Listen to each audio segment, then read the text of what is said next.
Before we begin, we need to begin. It's September 11th. And in addition to all of the things we're here to absorb, we must pause and remember the thousands of lives that went up in murder due to heinous terrorist acts.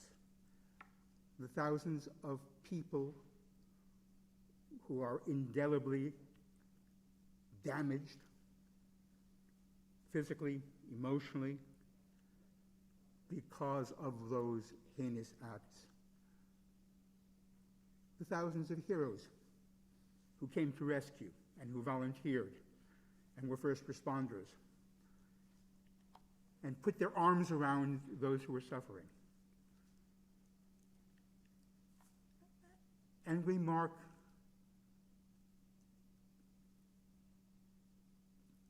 a measure of American welcome and openness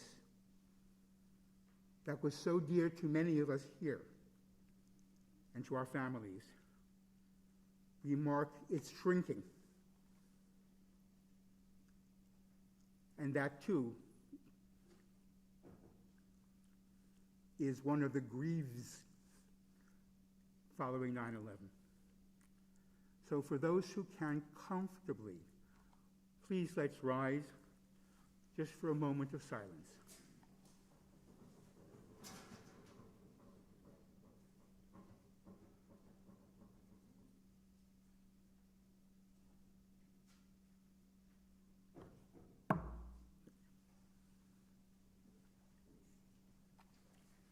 Thank you, Alex.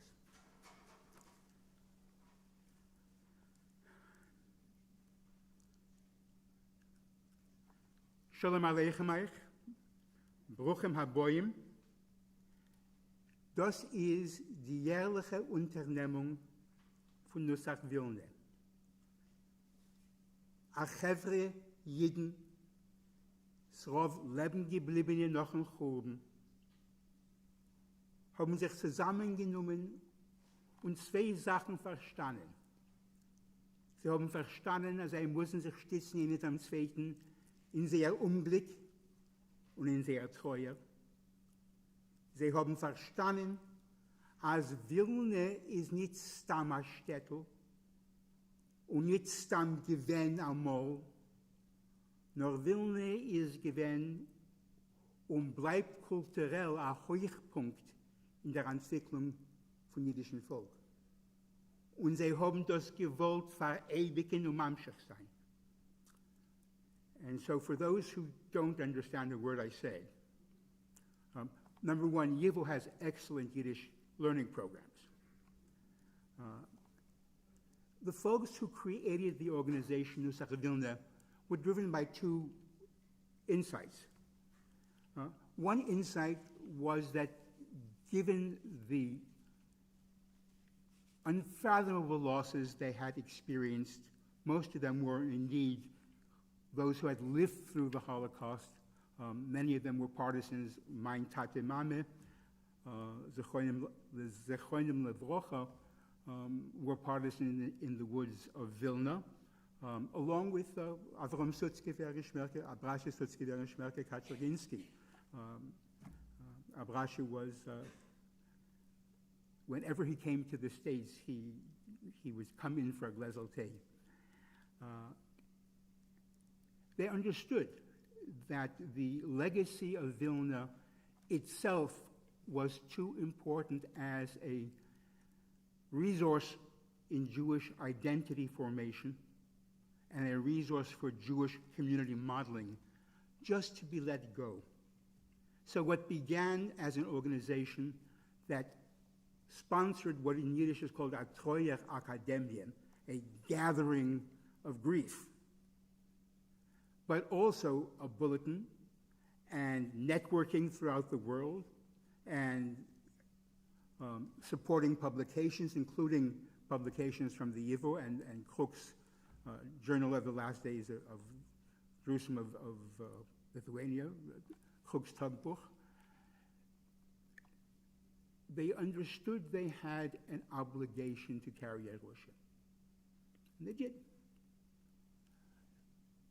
What began as a Troyer Academia, a grieving assembly, what began as Al Naharos Bovel, at the banks of, after the Churban in Babylon, began to become a memorial program highlighting aspects of life and culture of Vilna, and also memorializing those who had still remained alive and were passing on. And they understood that their generation wouldn't last forever. My generation ain't going to last forever. We, the children of these Vilna. And so they gave their modest treasury and their archives over to the Yivo, B'tnai. B'tnai means with the condition that there be an annual event marking the life and the culture of Vilna, in the manner of Vilna, in the mode of Vilna, in the style of Vilna. That's what Nusakh Vilna means. In Jewish life, a Nusakh typically is understood as the mode of prayer. Is your mode Ashkenazi? Is your mode Sephardi? Is your mode Ramaniyot? But Nusakh Vilna also meant the style of life in Vilna, where Zionists sent their kids to Yiddish schools, where Bundists led strikes to make sure that workers had off on Shabbos, where there was what is called a Yiddish gas, where people understood that they were part of one community, fighting each other often, but also of mutual recognition and respect. It's not a bad model for us to absorb. The historian Gennady Esterreich once referred to Yiddish Vilna, and Vilna was the capital of Yiddish land, as an Atlantis, as though this were some mythological place that really never existed. Nicht stimmt. It's not true. Even in Vilna itself, when I had the privilege of teaching at the Yiddish Institute there, one of the greatest joys was teaching ethnic Lithuanian students and professionals the Yiddish they needed to reintegrate the history of the Jewish community and the contribution of the Jewish community to the general life of Lithuania. Remarkable. And of course, they chose correctly. Yivo is the Hemshech of Vilna. It is in the Nusakh of Vilna. It is the resource for us to enrich our lives, in addition to my urging you to learn some Yiddish. It's the resource for us to enrich our lives. And it was the right choice for these folks at Nusakh Vilna to make. So today's program, which will be introduced in a moment by the director of programs at Yivo, an accomplished composer, a guter Freund und Chaver, who upon coming here taught himself Yiddish. Not gar nicht kein schlechten Yiddish. Upon coming here is the proof of what we're talking about. Because the raw material of Yiddish Vilna became the inspiration of composition for Alex's brilliant work.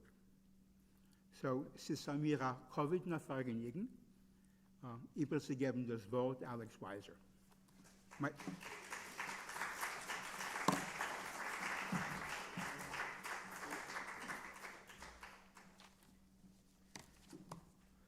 Just another brief word before we get started. My name is Alex Weiser. Thank you very much, Elliot, for that very generous introduction.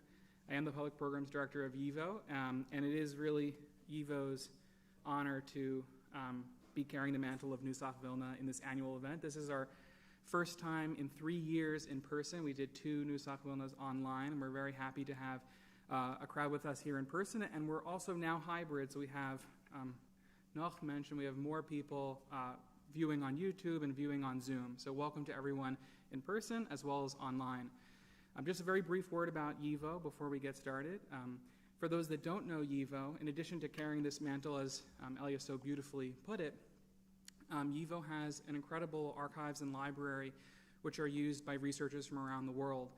We have over 23 million documents and over 400,000 books, and we have a variety of public programs like this, Yiddish classes, as Elia mentioned, language and literature and culture classes. We have exhibitions, really aimed at bringing to life the world of our collections, the world of this, in many cases lost or past Jewish civilization, but also in many ways continuing Jewish civilization. And I think this afternoon's program is a really great example of that.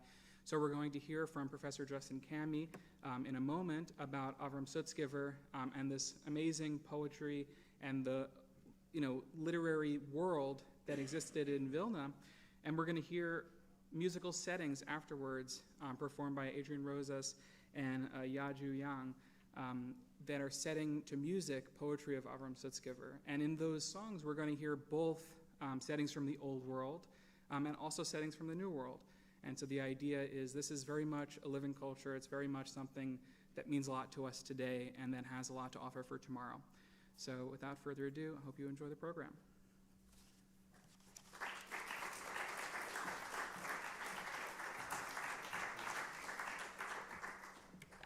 Well, thank you all very much, those of you who came on a rainy Sunday in New York, and also all of you out there in our Yiddish Zoom land.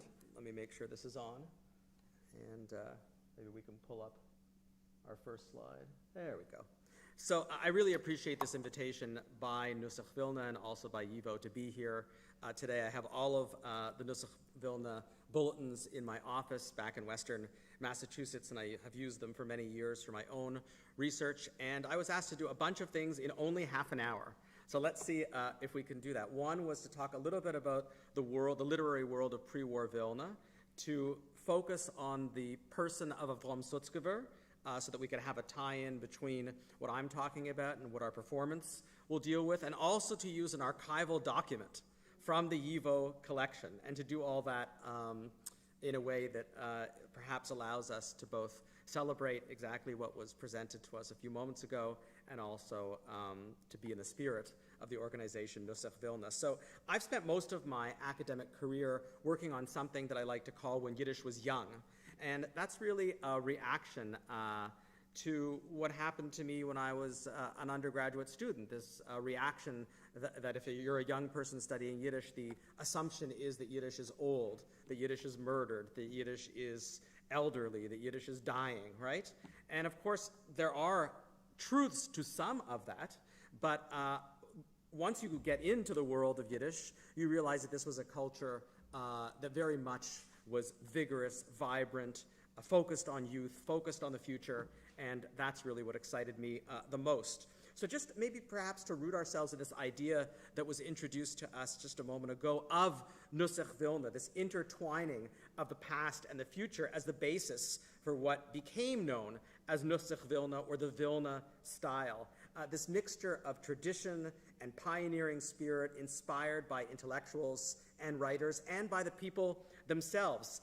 In a way, something that is rooted in something that's larger than the individual, and simultaneously providing, through this sense of community, an encouragement to break new cultural ground. It is something that Max Weinreich, the former and founding director of YIVO, proudly proclaimed in one of his famous essays. In Vilna, there are no ruins, because besides its tradition, it also has a second virtue, and that is constant momentum, constant dynamism.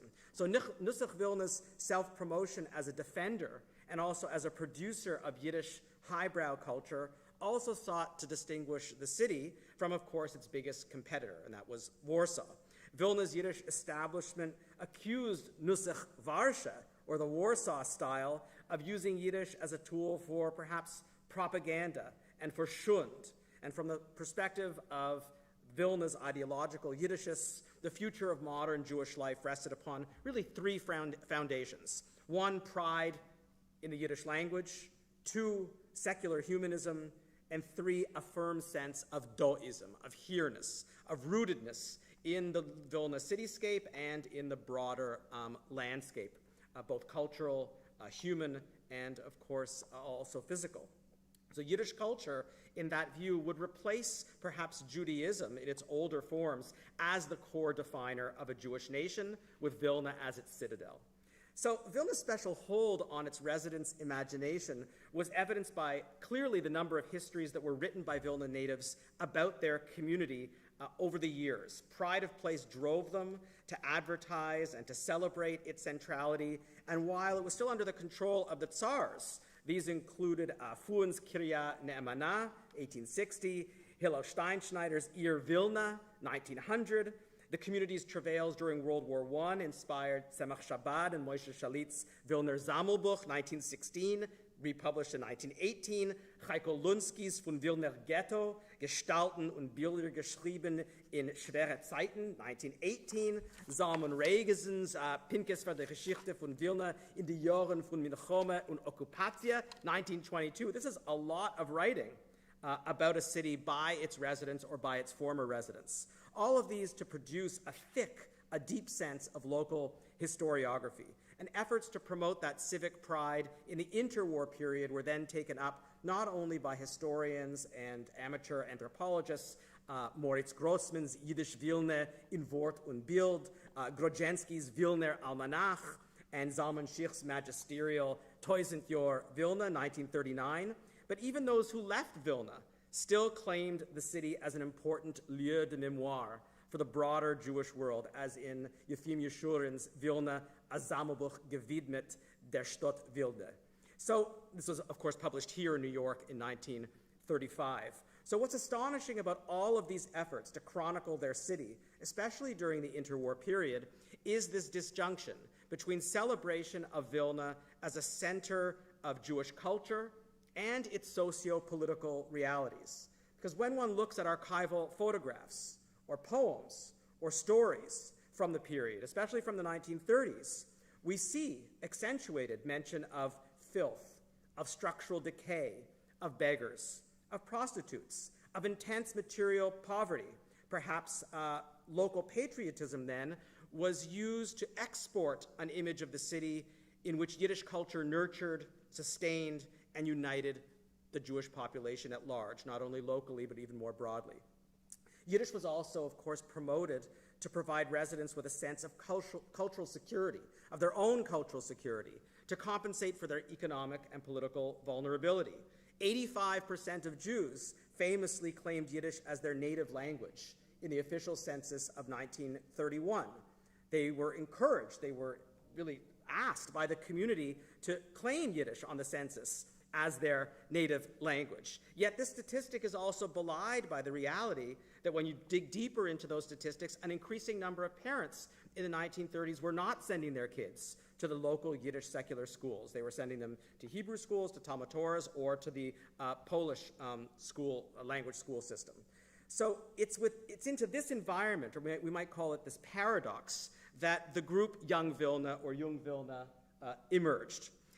Yung-vilne, the name carried within it the expectation that it would remain true to the ethos of Nusakh Vilna that emphasized service to community. The group's willingness to reflect the aspirations and the concerns of a popular readership while not compromising on its aesthetic standards proved key to its longevity. It would chart a very careful path between Warsaw's mass production of Yiddish theater and perhaps the precociousness, the preciousness of earlier Yiddish avant-garde groups and rebellion, who rebelled against Yiddish literary tradition.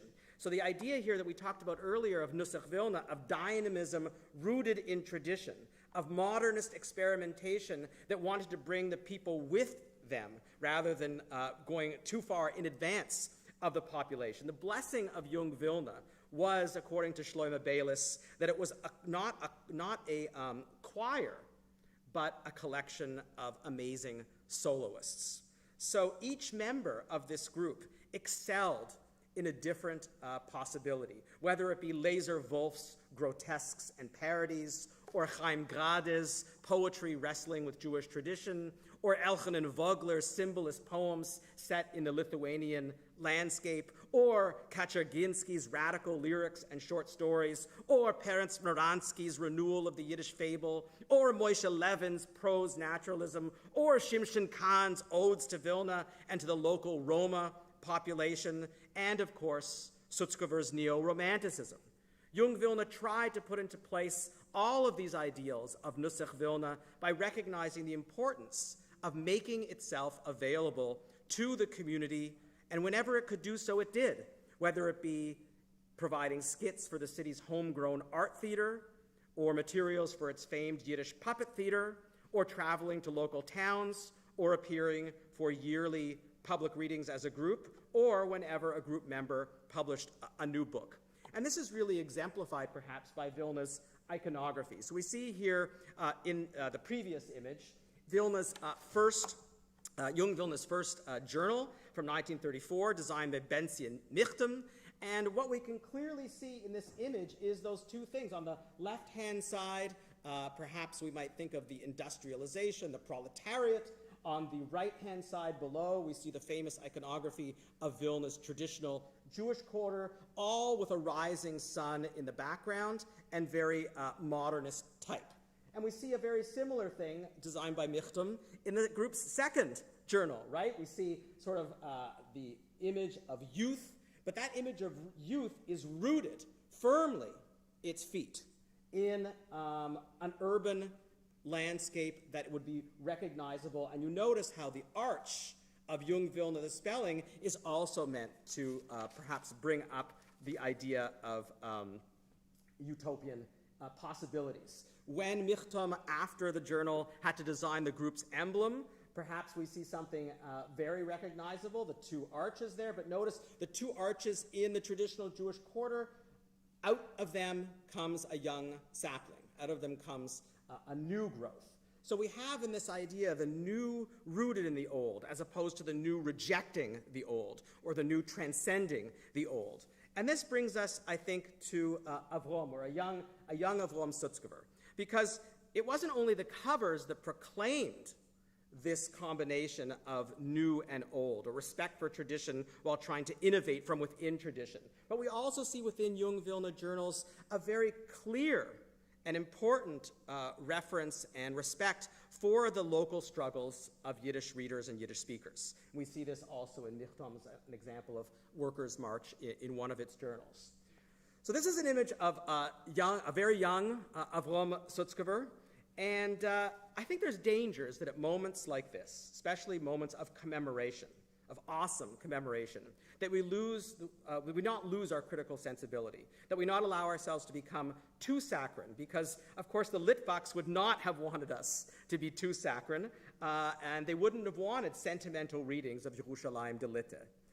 So when I think of an archival document to look for, I wanted to ask myself, what does it mean to be a young person in the 1930s, a member of sort of an artistic vanguard group, who feels itself or is told by the community leadership that they exist at the center, but still feel oneself to feel parochial? After all, Vilna was a borderland city, right? It was sort of caught between Warsaw as a capital and all of the alleged excitement that was going on across the border in the Soviet Union. And there's a sense that the real action was elsewhere, whether it be Warsaw, whether it be New York, whether it be in the Soviet Union. And Sutzkever's anomalous position in Yung-vilne as the artist who best represented art for art's sake, rather than art for the sake of the street, drove him to look elsewhere for a group of poets who would accept him on his own terms. And this is the link between Vilna and Yivo then, and Vilna and Yivo today. That is the link between Vilna and New York. He wrote to Leilis, Aaron Glantz Leilis, in New York, one of the founders of the introspectivist movement and the editor of the journal Inzich. Sutzkever at this time was, still a teenager.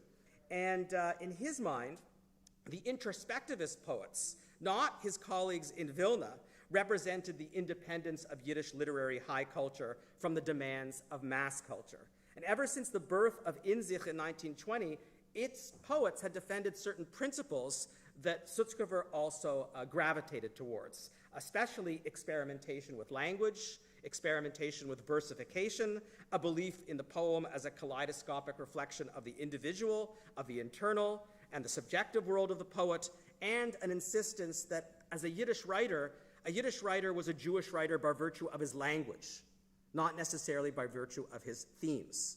And he writes in a letter, this is the archival document. All of these are both here at YIVO, with copies at the National Library in Jerusalem. And what I'm interested in is this first letter that he writes to Leilis, Choshever Freund. You see Sutzkever writes his address at the bottom. It's clearly the very familiar Sutzkeverish handwriting. You see him signing over there in the same way that he would sign things for years to come. And he writes, this was shocking to me as a young graduate student. In 1935, in Vilna, supposedly the center of the Yiddish world, the capital of Yiddishland, it's no accident, he writes, that I was destined to write to you. The atmosphere in which I, a young writer, find myself here is horrible. One can simply choke from the poison in the air. There is nobody I can talk to. I read this a couple of times, and there's nobody you could talk to. You can't talk to Max Weinreich. You can't talk to Noach Prelutsky. You can't talk to the teachers of the secular school system. If there was no one in Vilna to talk to, what in the world was he doing writing to Leilis in New York, whose own experience was tarnished by the fact that perhaps that he might have been a great writer, but he was losing readers day by day. So this is really a curiosity that helps us, in a way, put our memorial and celebratory events into this paradoxical conversation. What does it mean, once again, the question that I have, to both be at the center but feel oneself alienated, to be somewhere that one wants to be, to feel so committed to one's own community, but also to feel intense loneliness, not only about the present, but also about what the future might bring. And over the next several years, he sent dozens of letters to Leilis, all of them here that you can read, and they all struck a similar chord. I'll quote from another. Our Yiddish universe here, so he's talking about in Vilna, raised on culturalism and partisanship, is not ripe territory for poetry. The more formless and flat the poem, the better they think it is. He was very bitter about the lack of appreciation for his own poetry. He was famously rejected at first when he had tried to apply to Yung-vilne. He wrote in another letter, our critics here are spiritual invalids. Those who prattle on about socialism have lost their poetic sensitivity. The young poet, of course, eagerly anticipated Leilis's letters back. And on June 3rd, 1936, Sutzkever sent Leilis a photo of himself with the dedication handwritten on the back, a souvenir for you, my friend, Leilis, in poetic friendship, A, or Aleph, Sutzkever. He received back a letter filled with praise from Leilis, telling him, please send us things. We will publish you in Inzich. And that was one of the most fruitful relationships, not only for the development of Sutzkever's reputation, but also for Yung-vilne as a whole. That is to say, while the other writers, with the exception perhaps of Grade and Vogler, tended to publish locally by having an address in a place like Inzich, or later in Zammelbicher, also in New York, Yung-vilne moved from just being a local Yiddish literary group to an international Yiddish literary group. So his publication between 1935 and 1939, as a result of these letters, heightened his confidence in his own creative abilities, and also the prestige of the group of which he was a member.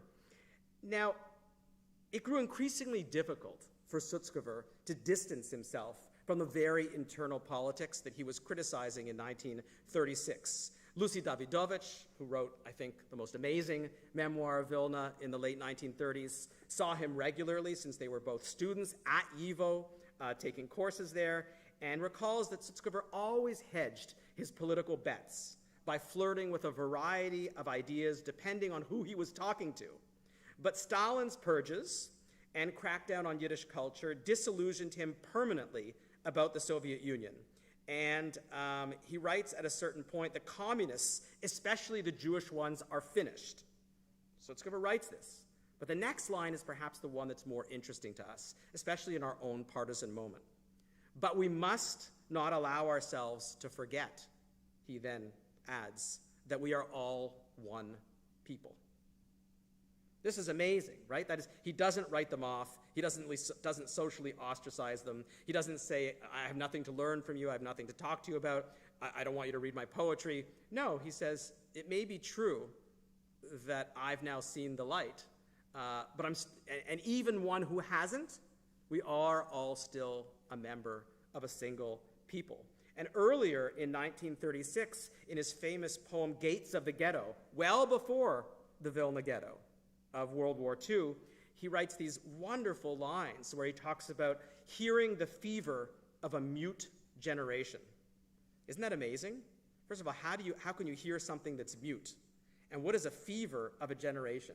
So he writes about the necessity to hear the fever of a mute generation, for poetry to become the discourse, the language, the form of expression for those who perhaps can't yet speak themselves. And he writes later in that poem that there will be a generation of fighters, a generation of singers, and a generation of hoodlums, local Yiddish hoodlums, all of whom should be celebrated. We shall free the people, he's writing here about youth, from their own ghetto. And again, he's not talking about the Vilna ghetto. He's talking about a different type of ghetto, perhaps a psychic ghetto, a material ghetto, a form of cultural ghettoization.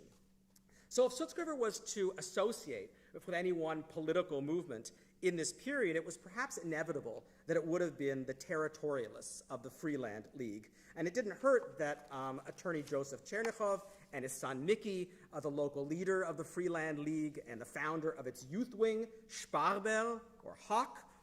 His colleague Lazar Wolf was also an active member in Sparber's political activities. And I just like to think of Sutzkever as a young man, as an emerging poet, also being a member of these summer camps, also being a member of these youth groups, right? So he joined not only Mickey Chernichov and Lazar Wolf, he joined them in organizing summer camps for children between 1936 and 1938. The first camp took place in July 1936 in the village of Tornishek, 10 kilometers from town.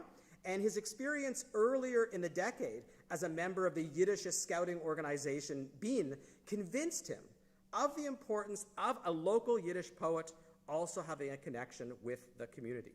That is, you couldn't, despite his inclination of art for art's sake, as he grew older and more mature, even before the war, Sutzkever developed an inclination to to always keep an eye and a connection, especially on youth. So for instance, lyrics that he wrote, Heimland, 1935, found a very eager audience at these youth camps. And we can hear the language of these and why they would have been so attractive to young people.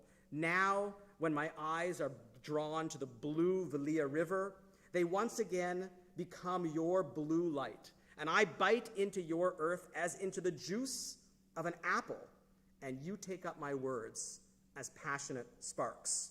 So these were the first opportunities, both in Bien and in Sparber camps, for Sutzkever to release certain lyrics that would also serve the local population. And I think because of the territorialist insistence on several foundational principles, one, Yiddish is our national language, and two, youth is our first line of defense, his poetry would always remain youthful and would always privilege and be very concerned with what it meant to be a Yiddish writer. All of this, of course, would be amplified during the war, when the poet, who at first wasn't seen as engagé enough, would become one of the key organizers of the Vilna ghetto, both its youth club and its theater, and one of the longest surviving poetry writers about Vilna. That many of his best-known Yiddish poems of the ghetto period were composed in the workroom of YIVO, and that Sutzkever himself played a role in rescuing the city's cultural treasures makes, I think, today's event all the more moving as a symbol of a transcendent power of the Yiddish word. So I just finished last year a translation of Sutzkever's ghetto memoir. And one of the things that I included in this memoir were his diary notes from his testimony at Nuremberg. And that's where I really want to point and conclude my remarks, because at Nuremberg, Sutzkever had wanted to testify in Yiddish, and it was only the night before that he was told that that request would not be honored, that he would have to testify in Russian. And he writes about praying to the lords of language to put the correct words into his mouth. And he writes after his testimony related to Yiddish and what it means to be a writer. I've just concluded my testimony before the Nuremberg tribunal. The words are still glowing on my lips, words that I shrieked out before the entire world and for future generations. I was shaken to my very core. It was without question the most powerful experience of my 30-some years of life.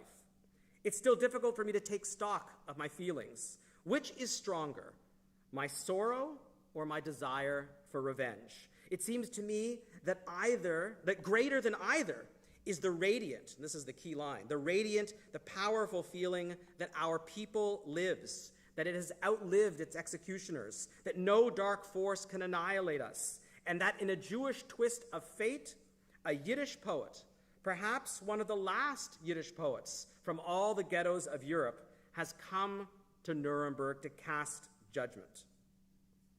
I twice rejected the marshal's invitation to sit down on the witness stand, as was customary for witnesses. I spoke standing, as if I was saying Kaddish for the dead. And so perhaps that is what we are doing here today, by gathering in 2022 for a Nusakh Vilna commemorative celebration and memorial in the hallowed halls of Ya-Jhu, listening to performers bring Sutzkever's words to music. We're not only reciting Kaddish for the dead, but also reminding ourselves that the Kaddish itself doesn't mention the dead, but only talks about celebration, about creation, about blessing, about wonder, about exaltedness.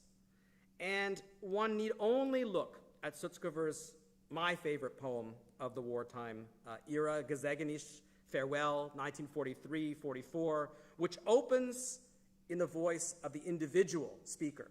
Oh, not to mourn for you I come, city of my song. You are my first love, and my first love you shall remain. But as the poem continues, it then transitions to the collective voice. And the speaker becomes the embodiment of the city, in the same way that Kulbak's speaker, in his famous poem Vilna, became the embodiment of the city. I am the child that carries the grass when they lead him to slaughter. I am the woman hiding in the sewers along with her newborn. I am the old man. I am the boy. I am the last word of one fallen into a pit. I am the man returning from the city with gunpowder in his boots. I am the already burned. But with the streams of the Vilna River, my song swims back to you. This is an amazing last line. That is, the poem always returns to the source of its Yiddish inspiration. Thank you.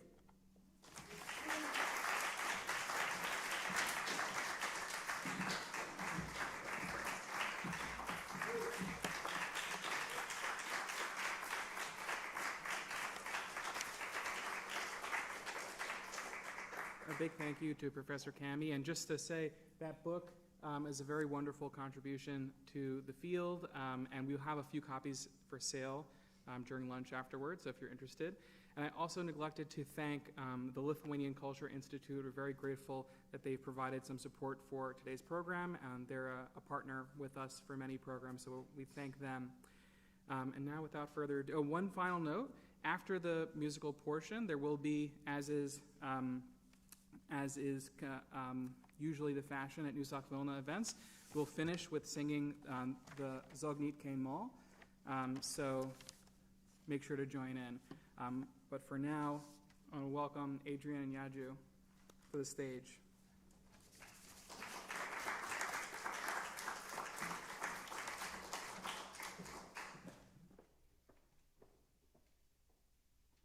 I'll just say quickly thanks to Alex and Ivo for having us here today and for introducing us to this music and the text. You do all have the text in your paper programs, and I highly recommend following along, especially if you don't speak the language. I don't speak the language either, and I was blown away by the poetry, and so thanks, Justin, for giving a deeper insight to that as well. It's really meaningful.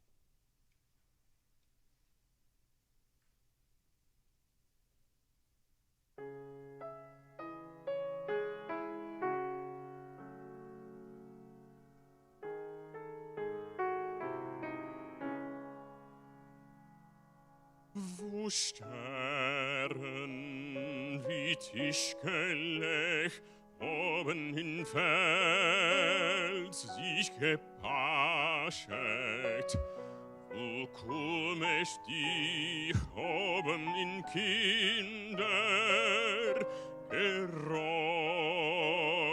und geraschet, wo euch gepiekt oben sich jüdische Wärter und Strahlen, sind ist das Licht der Ruine, wo's weinen Schakalen.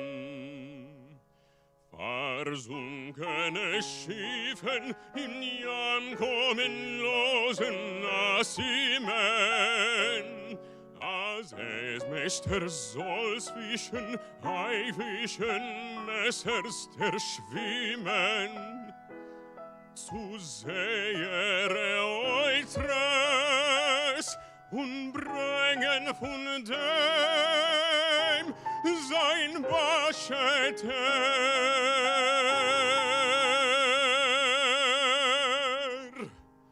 Nur Sehnen versunken und Simen, die jüdische Wärter.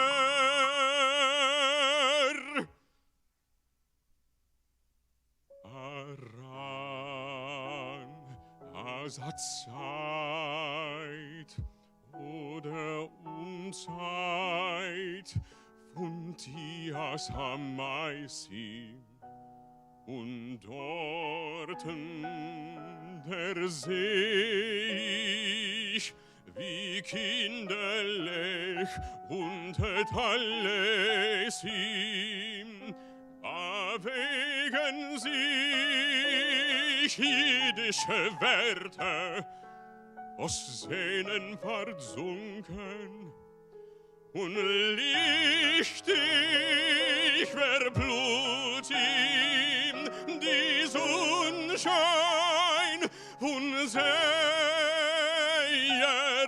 Funken.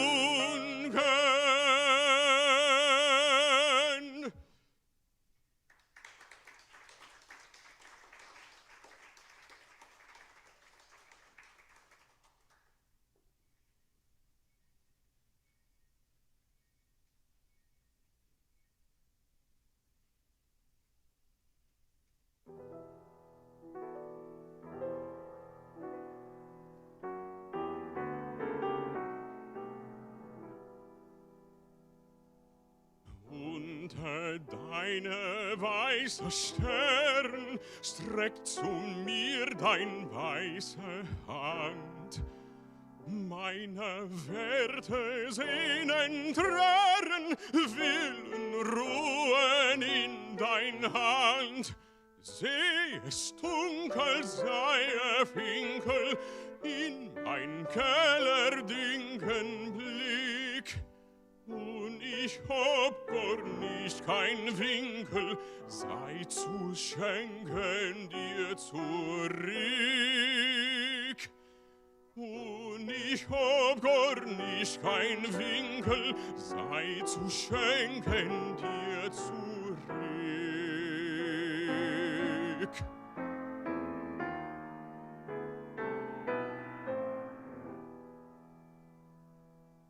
Und ich will doch Gott, mein Treue, dir vertreuen, mein Vermög. In mein Harten brennt der Feuer, und in Feuer meine Tag. Über Kellerin in Leche weint die mörderische Ruh. Läuf ich heche über Däche, und ich such, wo bist du, wo? Läuf ich heche über Däche, und ich such, wo bist du, wo?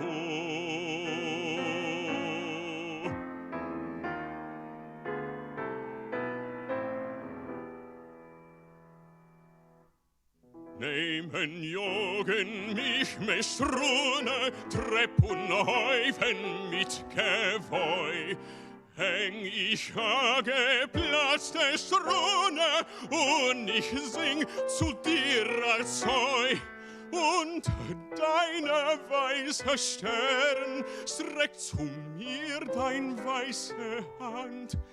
Meine Werte sehnen Tränen, willen ruhen in dein Hand. Meine Werte sehnen Tränen, willen ruhen in dein Hand.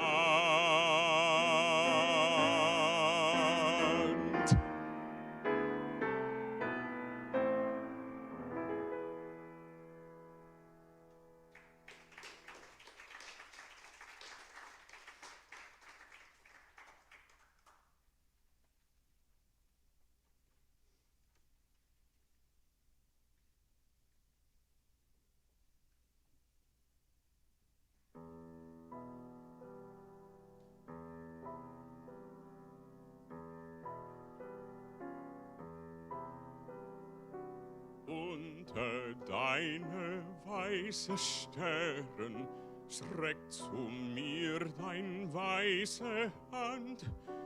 Meine Werte sehnen Tränen, willen ruhen in dein Hand.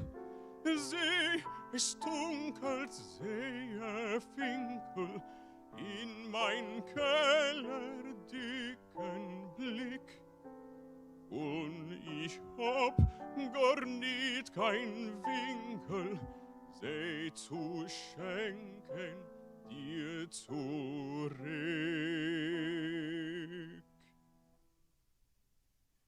Und ich will doch Gott getreue, dir vertreuen mein Vermög, weil es Mond in mir Feier und in Feier meiner Tag, nur im Kellerin unleche weint die mörderische Ruh.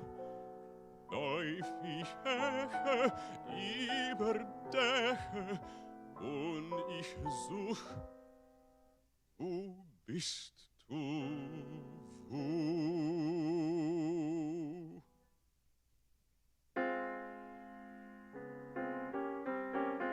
Nehmen Jungen mich meschune, Trepp und Häufen mit Gewoi. Häng ich geplatzte Strune, und ich sicht zu dir als Heu. Unter deine weiße Stern streckt zu mir dein weiße Hand. Meine Werte sehnen Tränen, willen ruhen in dein Hand.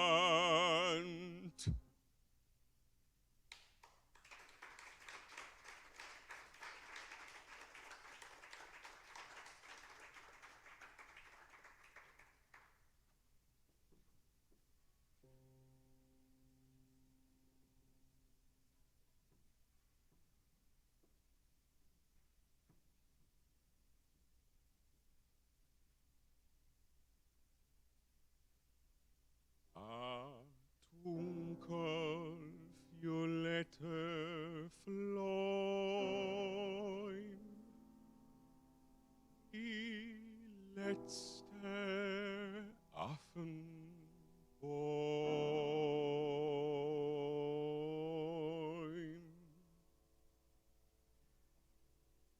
In heitel dick und zart wie a Schwarzapfel, was heut bei Nacht in Toi geloschen.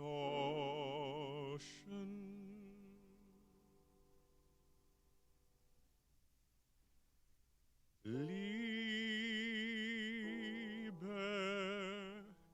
Sehung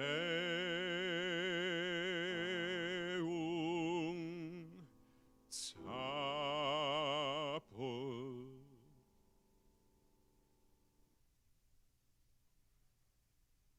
und mit den Morgenstern ist der Toi geworden.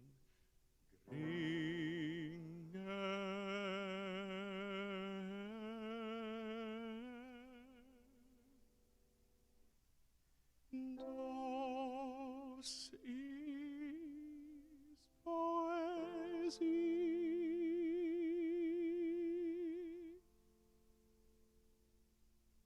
Rir Sion Azoi.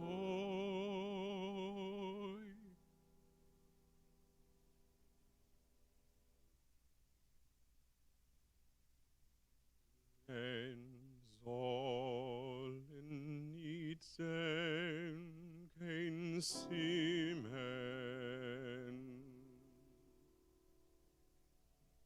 und die Finger.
Es kloppen die Schläfen, es kloppen die Schläfen.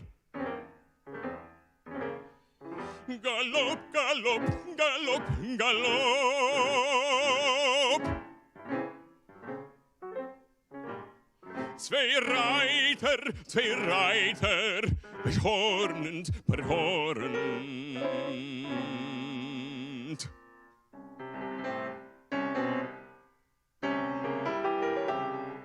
Sie jogen, sich jogen durch Scherben und Kopf.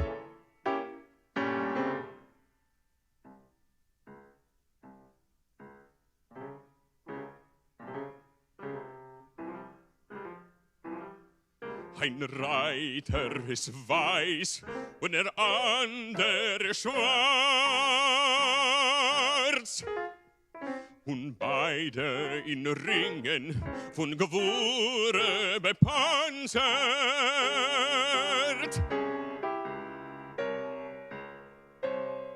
Der Weiser ist freudig, der Schwarzer vor Zorn. der Schwarze ahinter, der Weiße von vorn. Schwarze Wein, was weiß, über Beiner und Quais, weiß schwarz und schwarz-weiß, wie du Farben von Talis.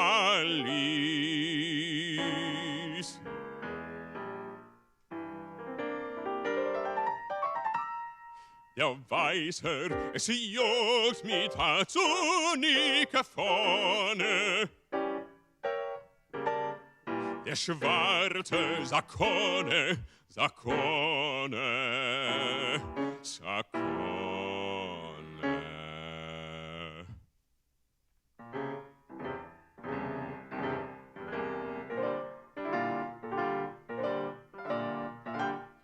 Der Weißer, reit in eine leichtige Richtung.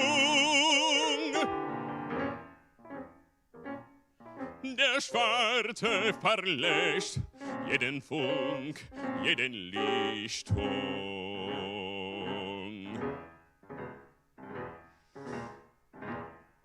Klipp, klapp und klipp, klapp. Klipp, klapp, klipp, klapp, klipp, klapp, klipp, klapp.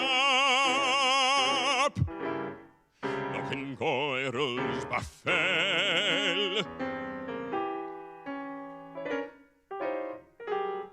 Zwei Riche von Reitun zu eisiger Schwell.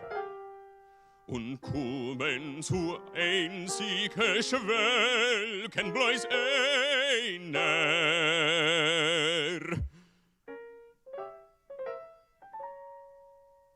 Der Weißer, der Weißer.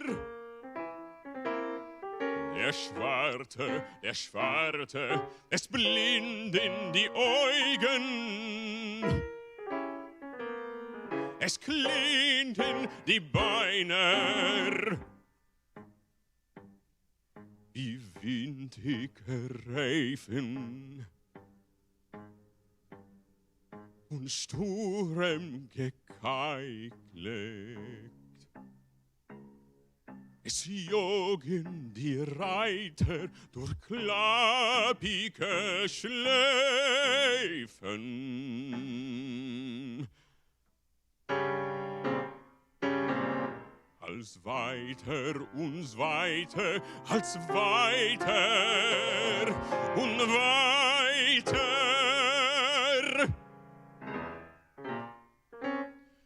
Und wer es wegkommen, der Erster. Und wer es wird sein, der Erster.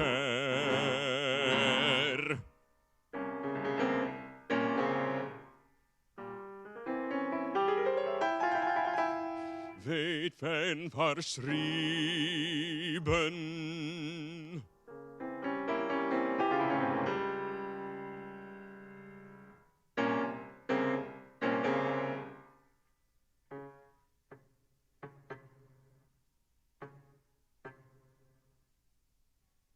Mit Blut über Großen und Kreiter.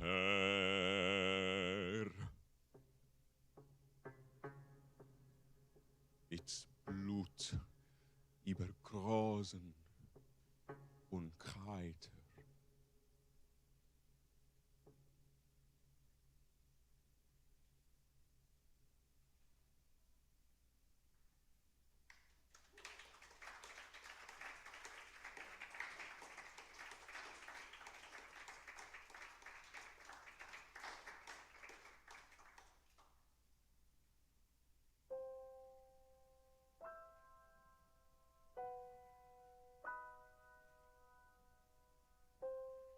Eine Spielzeug, mein Kind,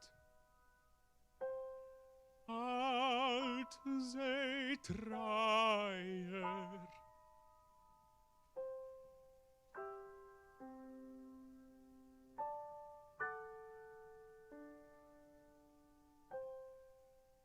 kleine Spielzeug, noch kleiner wie du.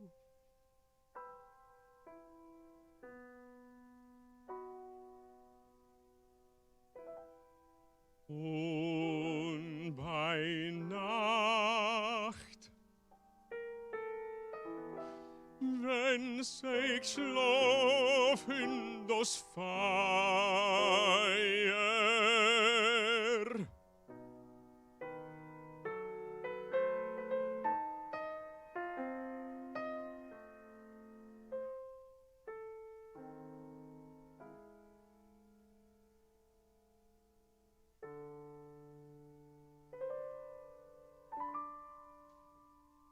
mit die Stern und Bäum dich seh zu.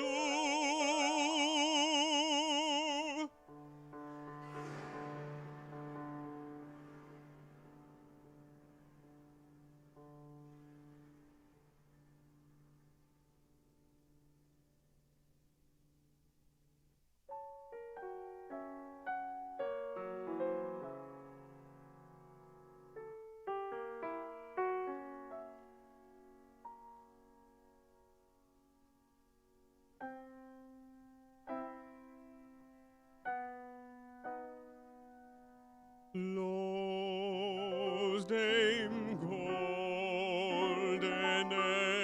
Pferdele naschen, die verwolkende Süßkeit von groß.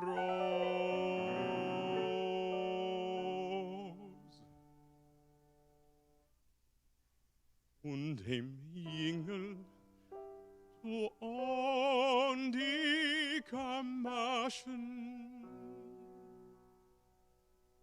wenn der Adler von Jam geht ablos.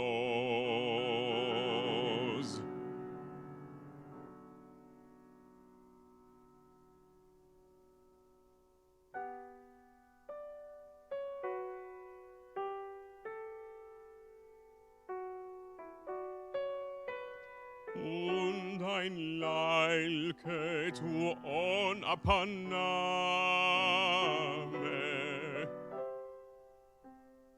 und a glekele blieb ihr in Hand, weil schot keiner von sie nicht, kein Mame.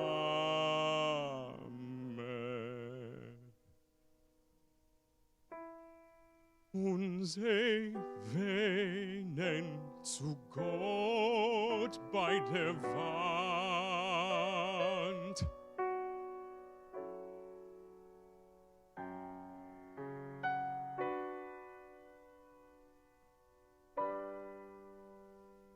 Ob sie lieb deine kleine Basmalkes,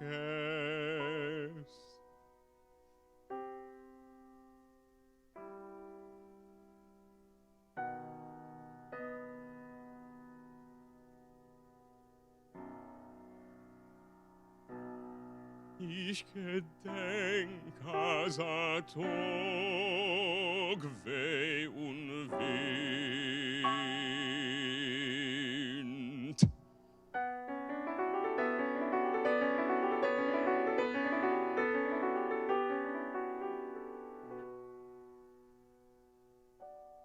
Sieben Gäslech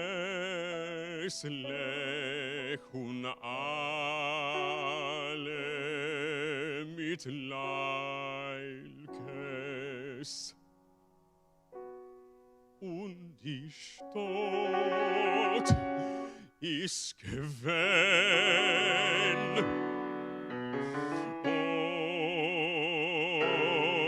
und a Kind.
Wer wird bleiben? Was wird bleiben? Bleiben wird der Wind.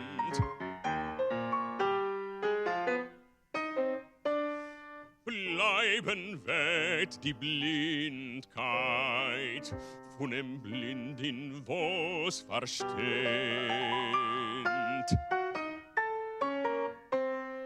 Bleiben wird das Simmen vom Jam, a Schnirrelschäum. Bleiben wird a Volkendill, verzeppet auf den Bäum.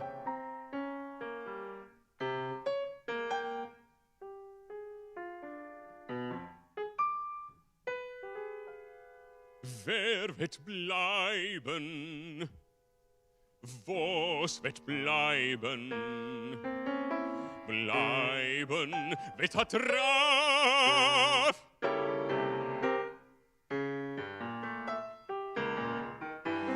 Brech es die Karoi zu großen, die des Fein beschaf.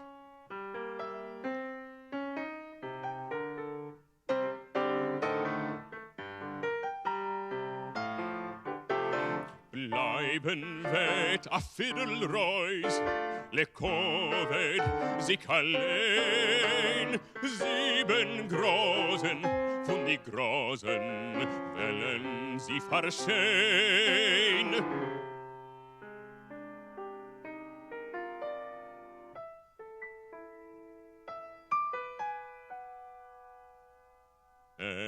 Von alle Sternen,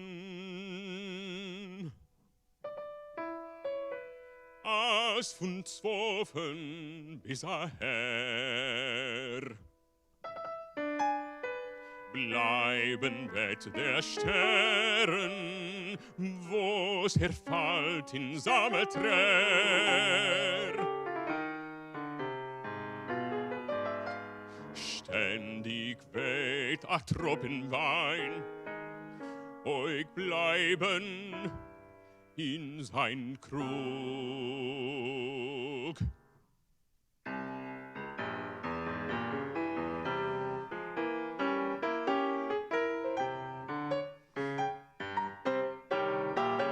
Wer wird bleiben?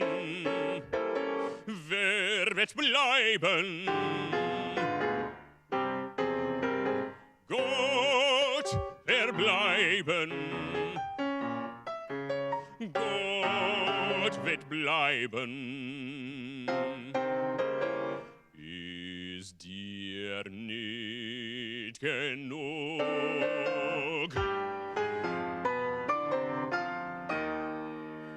Ist dir nicht genug?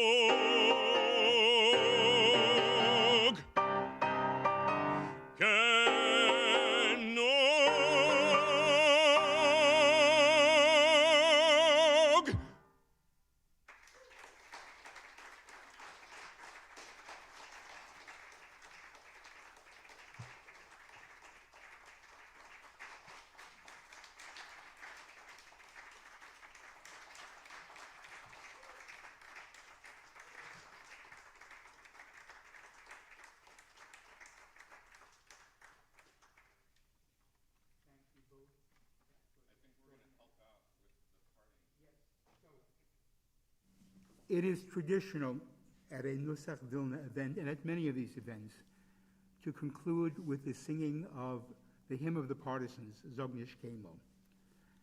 It was written by a young Vilna poet, Hirsch Glick. The music is to a Russian, known Russian melody by Dmitri Prokofiev, I believe it was.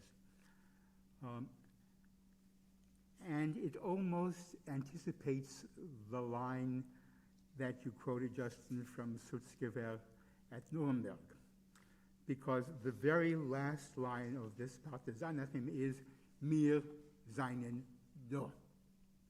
We are here.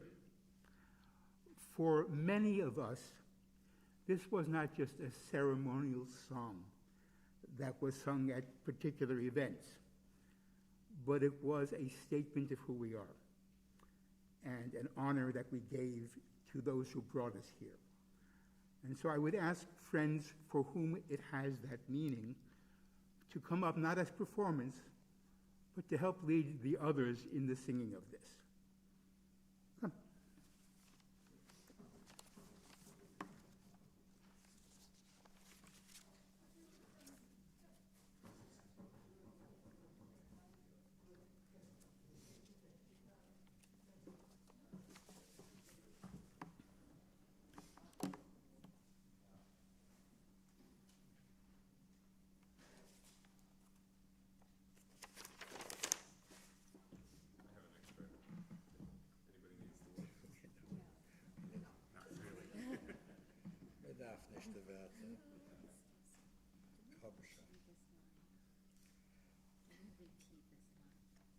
Do we repeat? Well, yeah, we can repeat that line.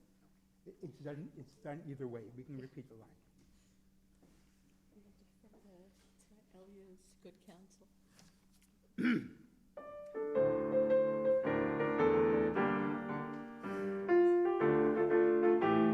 Please rise.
Thank you all for joining us.